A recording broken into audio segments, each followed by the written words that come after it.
Olá, amantes de filmes e séries de época! Eu sou Grazi Fink, sejam muito bem-vindos ao Época em Cena e hoje eu vou falar de Bridgerton, uma série produzida por Shonda Rhimes e Chris Van Dusen e que estreou no dia 25 de dezembro na Netflix. A série é baseada nos livros de Julia Quinn, em especial o Do Que Eu, que é uma escritora de romance de época. Eu já falei desse gênero aqui no canal, mas resumindo, são histórias de amor ambientadas em tempos passados. Essas histórias de Julia Quinn são ambientadas num período regencial inglês, mas hoje eu não vou ficar fazendo comparação de livro e série, até porque eu quero fazer um vídeo específico para isso. Hoje eu vou falar mais das minhas impressões, curiosidades e alguns aspectos sobre a adaptação. E se você gosta de Bridgerton ou outras séries de época, se inscreva no canal, porque eu sempre vou estar trazendo novidades, sugestões e análises para vocês.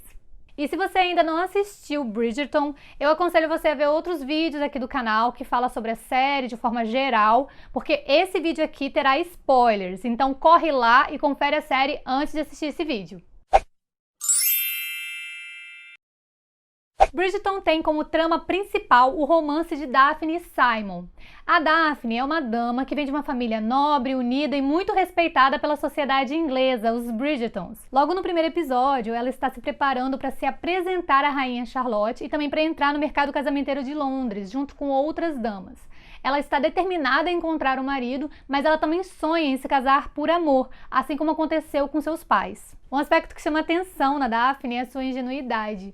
Eu gostei muito das expressões que a Phoebe trouxe para essa personagem, principalmente nos momentos constrangedores, quando ela não entende muito bem certas coisas. E é interessante como ela consegue variar o humor de uma forma bem sutil. Ao mesmo tempo que ela traz delicadeza, ela também traz muita força à sua personagem. Já o Simon, ele é o Duque de Hastings e assumiu esse título recentemente após a morte de seu pai, com quem ele não tinha um bom relacionamento. Eu acho o Simon um personagem mais fechado, até porque ele sempre se virou muito sozinho. Ele não foi criado pelos pais, claro que ele recebeu apoio de outras pessoas, mas devido a isso, ele acaba não conseguindo expressar muito bem seus sentimentos e emoções. E isso resulta em alguns conflitos entre ele e a Daphne. Eu gostei muito da forma que a produção inseriu e desenvolveu os flashbacks da infância de Simon. Isso fez com que a gente pudesse entender melhor a vida desse personagem. E também o relacionamento dele com a Lady Dunbury e o Will. Eu acho que essa relação foi muito legal para a gente poder conhecer mais os seus sentimentos e emoções. Inclusive, o Will foi baseado no boxeador real, Bill Richmond, que viveu no final do século XVIII para início do século XIX. O Simon já tinha decidido o que ele queria para a vida dele, mas quando ele começa a se envolver com a Daphne, ela abala todas as suas estruturas. E esse acaba sendo um dos conflitos principais que o personagem tem que enfrentar na trama. Eu não posso deixar de mencionar a abertura, que ficou linda. Eu acho que a árvore simboliza muito a árvore genealógica, que tem tudo a ver com a família Bridgerton, que preza pelo lar e pelos entes queridos. E o legal é que entre os galhos e as folhas vemos cenas que tem tudo a ver com a história, como bailes, duelos, carruagem e a abelha, que é um símbolo da série e tem um forte significado para a família Bridgerton. E eu acho que será ainda mais abordado na próxima temporada. E tudo isso acompanhado de uma música instrumental maravilhosa. Inclusive a trilha sonora da série ficou um arraso. Temos músicas instrumentais como covers de pop atual. E isso foi uma coisa muito legal da série, que trouxe um olhar mais moderno para uma história de época. Lembrando que Bridgerton não é a primeira adaptação de época a inovar nesse sentido, mas a forma que eles usaram elementos atuais à história foi bem original. Inclusive eu vou deixar aqui na descrição os links das playlists para vocês também conferirem. E logo no início do primeiro episódio, somos apresentados a Grosvenor Square de 1813. Esse lugar é o centro de Mayfair e de fato existe lá na Inglaterra, sendo palco de romances e outros filmes de época. E uma coisa que chama muita atenção em Bridgerton é justamente os cenários, os figurinos que são lindos. Inclusive, a fotografia é maravilhosa. E eu adorei que a produção se ateve muito aos detalhes, desde os penteados muito bem executados, a presença constante de figurantes nas ruas e em todos os lugares muito bem caracterizados, ao design do cartão de dança, até aos retratos que temos nas residências, que são pinturas realistas dos personagens da série.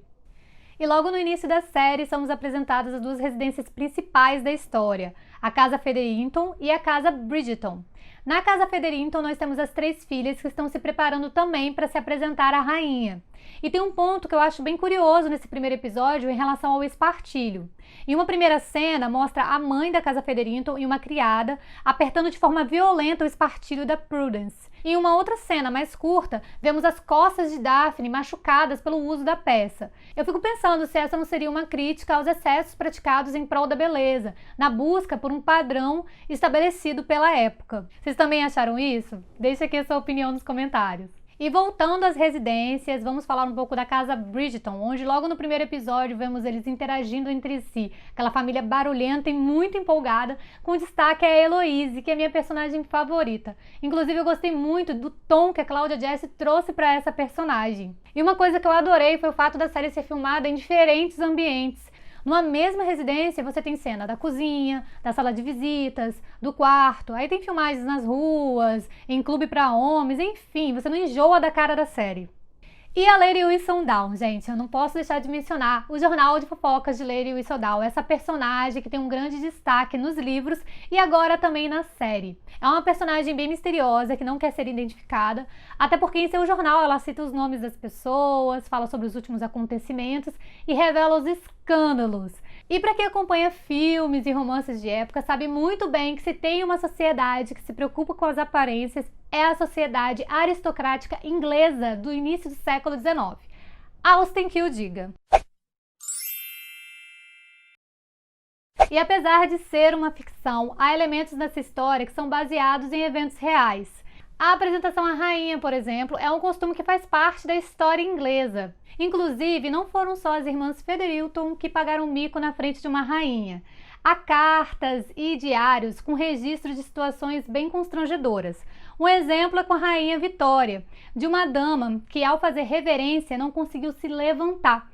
Isso porque o seu salto ficou preso na saia e ela teve que ser carregada para fora da sala. Coisas assim eram bem comuns na corte. E como que funcionava? Para se apresentar, você precisava ser bem educado, ter boa reputação, tá aí o motivo das pessoas ficarem tão preocupadas de serem alvos de escândalo.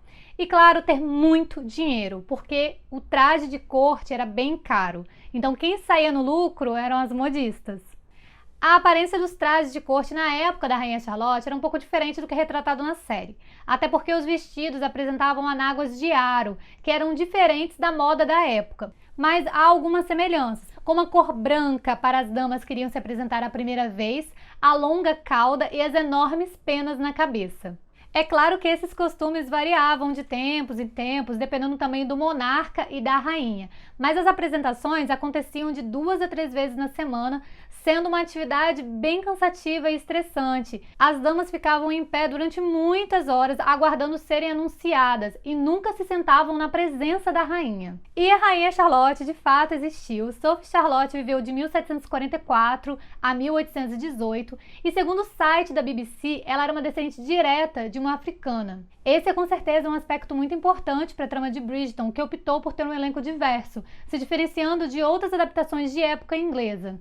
Eu achei legal porque eles abordaram isso na trama, a ascensão da rainha e seu casamento com o rei George conciliaram uma sociedade que era dividida por cor, ou seja, as pessoas não brancas receberam títulos da nobreza e propriedade, mas esse aspecto acabou sendo abordado de uma forma bem sutil. Eu gostaria inclusive que eles tivessem dado mais atenção a isso, mas eu sei que há vários outros elementos que foram abordados na história e que nem sempre dá tempo de focar em cada coisa. Foi algo que eu achei muito importante e que eu gostaria que fosse desenvolvido melhor numa próxima temporada. E o que falar dos personagens? Tanto os protagonistas como personagens secundários tiveram um grande destaque nessa trama. Eu amei a entrega e todo o carinho que o elenco teve com esse projeto. E uma coisa que eu percebi é que alguns personagens estão mais imaturos ou mais ingênuos na trama em relação à obra original. E eu acho que isso tem a ver justamente com essa evolução que o personagem precisa passar ao longo da trama, para nos mostrar o crescimento dele na história. E eu acho que esse desenvolvimento ele se deu porque a série é baseada, como eu falei, a maior parte dela no Duque e Eu. Essa versão nacional ela tem 281 páginas e a série ela tem 8 episódios, sendo que cada um tem praticamente 1 hora cada. Alguns até passam um pouco disso. E eu acho que por isso eles tiveram um pouco mais de tempo para desenvolver algumas tramas secundárias e inclusive incluir novos conflitos à história que eu particularmente adorei.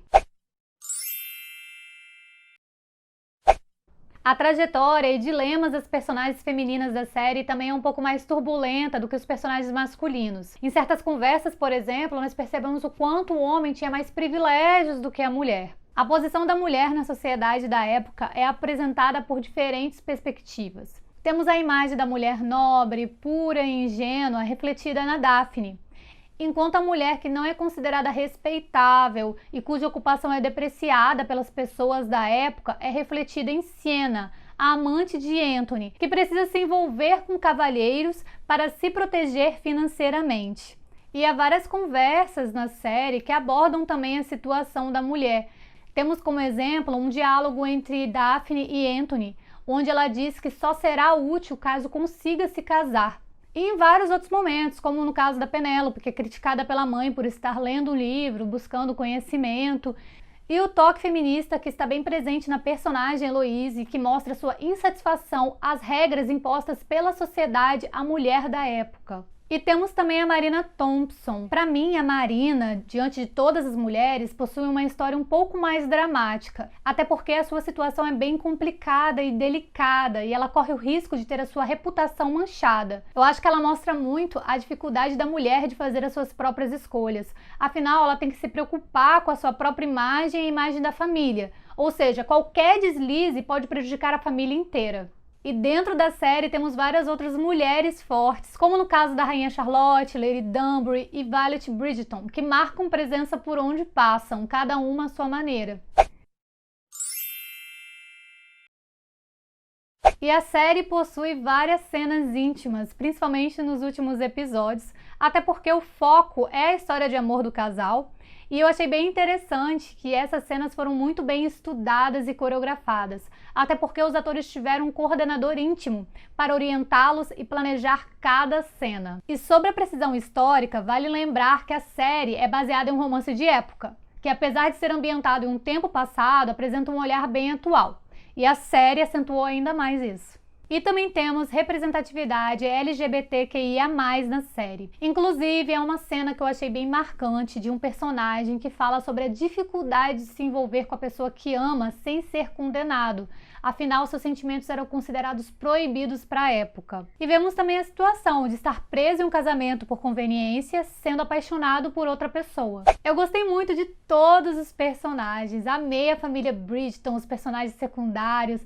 A série me surpreendeu bastante, na verdade ela superou minhas expectativas. Eu acho que o final foi só um pouco corrido, nada que prejudicasse a história principal, mas eu acho que algumas questões poderiam ser mais abordadas numa próxima temporada. E eu quero saber a sua opinião, me conta aqui nos comentários o que você achou da adaptação, qual foi sua cena favorita, e se você gostou do vídeo, deixe seu like e compartilha com os amigos, e confira se você realmente está inscrito no canal. Eu fico por aqui, um grande beijo e até mais!